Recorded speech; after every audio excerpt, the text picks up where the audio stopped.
आने वाले 24 के चुनाव में किसकी सरकार बनेगी?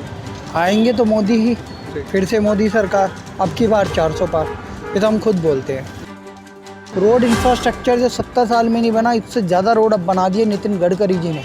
आप देखें डेवलपमेंट का एक से एक बढ़िया वर्क हो रहा है। पिछले दिनों जो कोरोना काल चल रहा था, 2 स्वदेशी वैक्सीन डेवलप हुई, 220 करोड़ वैक्सीनेशन हुआ, बूस्टर डोज भी लगे, 54 से ज़्यादा देशों में हमने एक्सपोर्ट किया।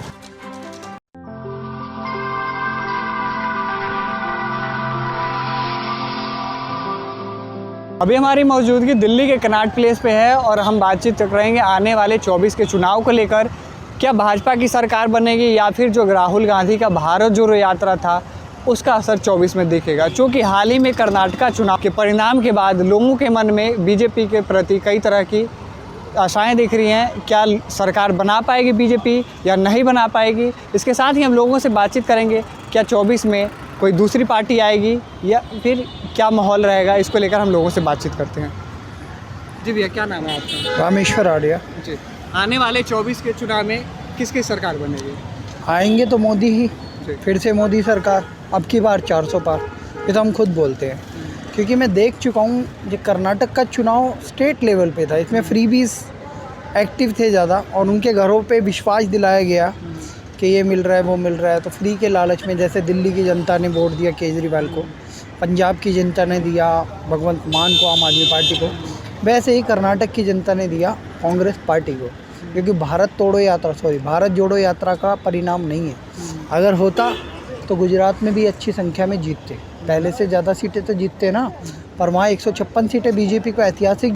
क्योंकि मैं देख चुका हूँ जो कर्नाटक का चुनाव स्टेट लेवल पे था, इसमें फ्रीबीज एक्टिव थे ज़्यादा और उनके घरों पे विश्वास दिलाया गया कि ये मिल रहा है वो मिल रहा है। तो फ्री के लालच में जैसे दिल्ली की जनता ने वोट दिया केजरीवाल को, पंजाब की जनता ने दिया भगवंत मान को, आम आदमी पार्टी को, वैसे ही कर्नाटक की जनता ने दिया कांग्रेस पार्टी को। क्योंकि भारत जोड़ो यात्रा का परिणाम नहीं है। अगर होता तो गुजरात में भी अच्छी संख्या में जीतते, पहले से ज़्यादा सीटें तो जीतते ना, पर वहाँ 156 सीटें बीजेपी को ऐतिहासिक जीत हासिल हुई। अभी मेयर चुनाव चल रहा था उत्तर प्रदेश में, वहाँ कांग्रेस का सुपड़ा साफ हो गया, 17 मेयर बीजेपी के बने, योगी जी के नेतृत्व में चुनाव लड़ा गया, उसकी कोई बात ही नहीं कर रहा। लेकिन अचानक से कर्नाटका में ऐसा बदलाव और कांग्रेस की सरकार बन गई, इसको आप किस तरीके से देखते हैं? अच्छी बात है, लोकतंत्र है। सबसे बड़ी बात है ईवीएम बच गई, ईवीएम की इज्जत बच गई, लोकतंत्र की हत्या होने से बच गई। नहीं तो 1% ही कांग्रेस पार्टी हार जाती तो ये बार बार वही रोना रोते, भाई लोकतंत्र की हत्या हो गई, ईवीएम हैक हो गई, ये और वो है। ये हिमाचल में जीतते तो ईवीएम हैक नहीं होती, टीएमसी वेस्ट बंगाल में जीतती ईवीएम हैक नहीं होती, तमिलनाडु में डीएमके जीतती है, कांग्रेस जीतती है, तब ईवीएम हैक नहीं होती। एलडीएफ वहाँ जीत जाती है केरल में, वहाँ ईवीएम हैक नहीं होती।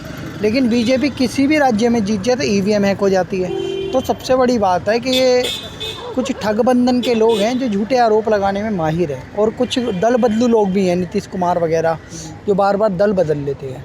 तो ये लोग भी, कि आने वाले 24 के चुनाव में राजनीतिक पार्टियां एक दूसरे के साथ मिलकर और गठबंधन करके कुछ नहीं कर पाएंगे। ये लठबंधन है, ठगबंधन है। लठबंधन मतलब एक दूसरे को पीटेंगे, ठगबंधन मतलब ये ठगते ही आए हैं देश को।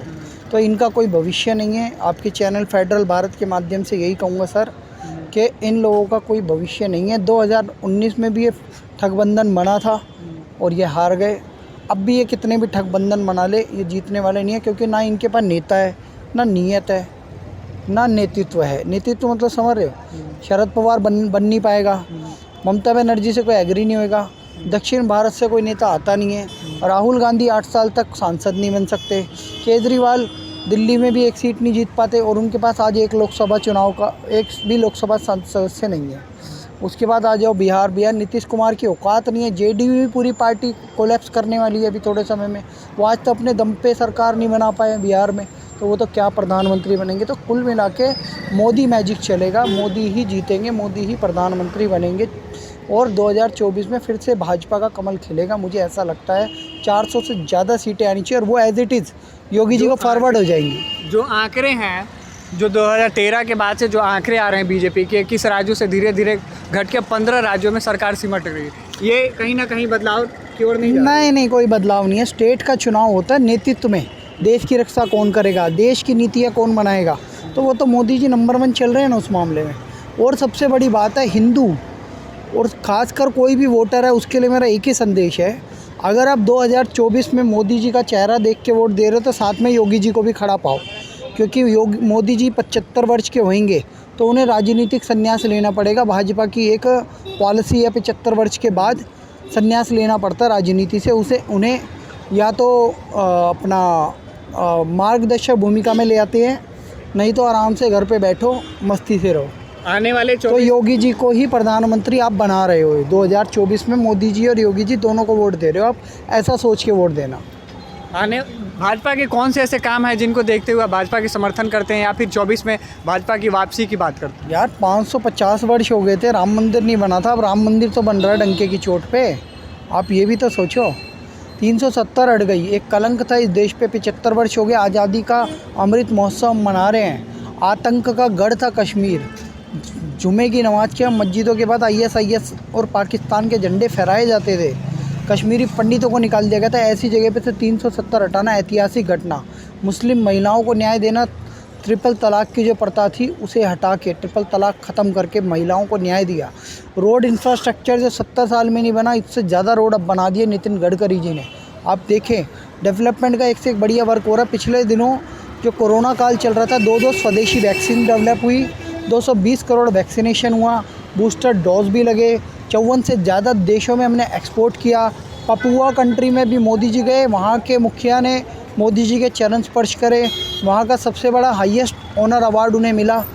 तो कहने का मकसद ये है कि पूरी दुनिया में एक्सेप्टेंस है। जॉय बिडेन कहता है आप मेरे यहाँ डिनर पे आओ, और डिनर की जो टिकट है वो ख़त्म हो चुकी है, लोग कह रहे हैं मोदी जी का ऑटोग्राफ लेके आओ। इस तरीके के कॉम्प्लीमेंट्स हमारे प्रधानमंत्री को मिल रहे हैं। एक तरफ कांग्रेस ने षड्यंत्र किया था 2002 दंगों का, उसमें मोदी जी को सुप्रीम कोर्ट क्लीन चिट दे चुका है, लेकिन कांग्रेस के ही सांसदों ने और विपक्ष के सांसदों ने मिलके मोदी जी के अमेरिका जाने पे वीज़ा ना लेने पे प्रतिबंध लगवा दिया था।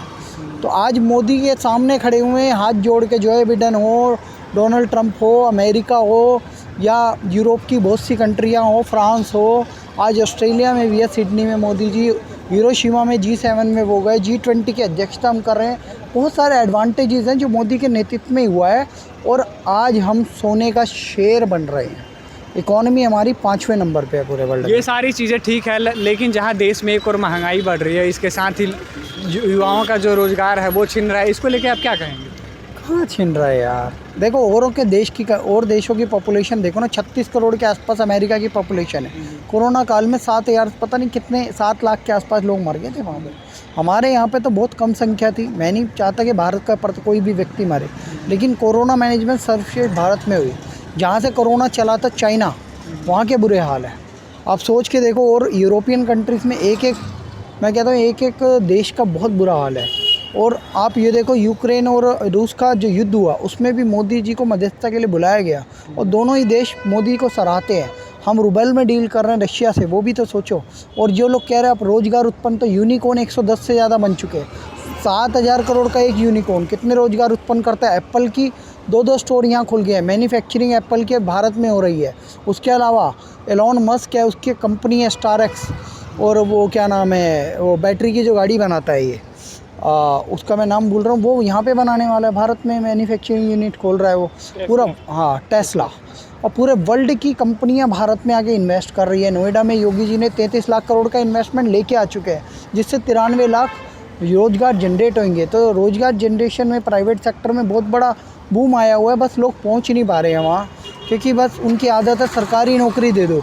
भाई सरकारी नौकरी के लिए एग्ज़ाम फाइट करना पड़ेगा, और हर किसी को सरकारी नौकरी मिल नहीं सकती। तब तो कोई एग्जाम देगा। तो सर मैं क्या कर सकता हूँ? 2018 के बाद से जितनी भी गवर्नमेंट वैकेंसी थी वो उसमें कहीं ना कहीं बहुत कम आई हैं, अगर आई भी हैं अभी वर्तमान में लगभग करीब 30 लाख के आसपास पद खाली हैं, लेकिन वैकेंसी कितनी आ रही है? 76,000 आ रही है, 30,000 आ रही है, 28,000 आ रही है। 3 दिन पहले का ट्वीट देखा मोदी जी ने, 7100 नौकरियाँ, 71,000 या 7100 नौकरियाँ निकाली। 10 लाख नौकरियों का कमिटमेंट है। रोजगार मेला मोदी जी लगा रहे हैं, वहाँ सरकारी नौकरियों के तो सर्टिफिकेट दिए जा रहे हैं। चौथी जो 4th क्लास वाला जो था उसमें तो इंटरव्यू ख़त्म कर दिया। तो ये 10 लाख नौकरियाँ कहाँ से उत्पन्न हो रही है? देखो 7th पे कमीशन चल रहा है, गवर्नमेंट हमें फ्री बीस को भी देखना है भारत को। भाई यहाँ पे GST भी चल रहा है, टैक्स भी बहुत बढ़ा हुआ है, देश में बजट भी है बहुत बड़ा, और बहुत 80 करोड़ लोगों को 2024 तक अनाज भी देना है, जो कोरोना काल में एक्टिव हुए लोग।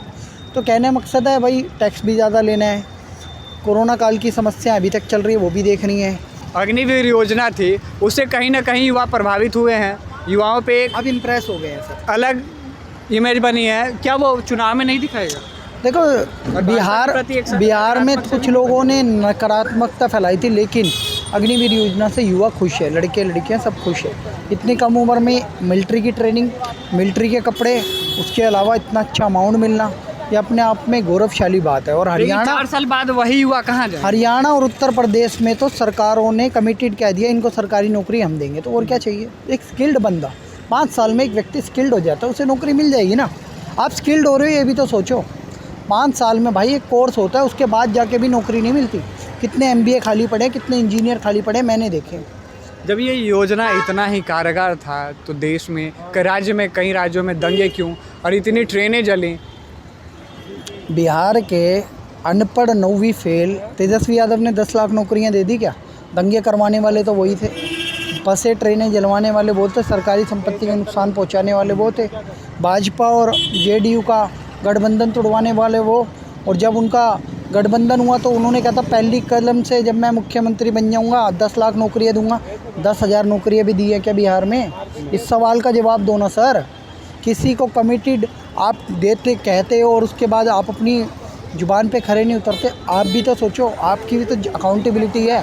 तो ये झूठे मक्कार लोग हैं। 20 लाख नौकरियाँ उसने कही थी, नीतीश कुमार ने 10 लाख इसने कही थी, तो 10 या 20 कुछ तो दो। आप 10,000 भी नहीं दे पा रहे। तो इन्हीं लोगों ने भड़काया था युवाओं को, अरे भाई प्राइवेट सेक्टर में इतना नहीं कमा पाओगे जितना आप एक अग्निवीर योजना में।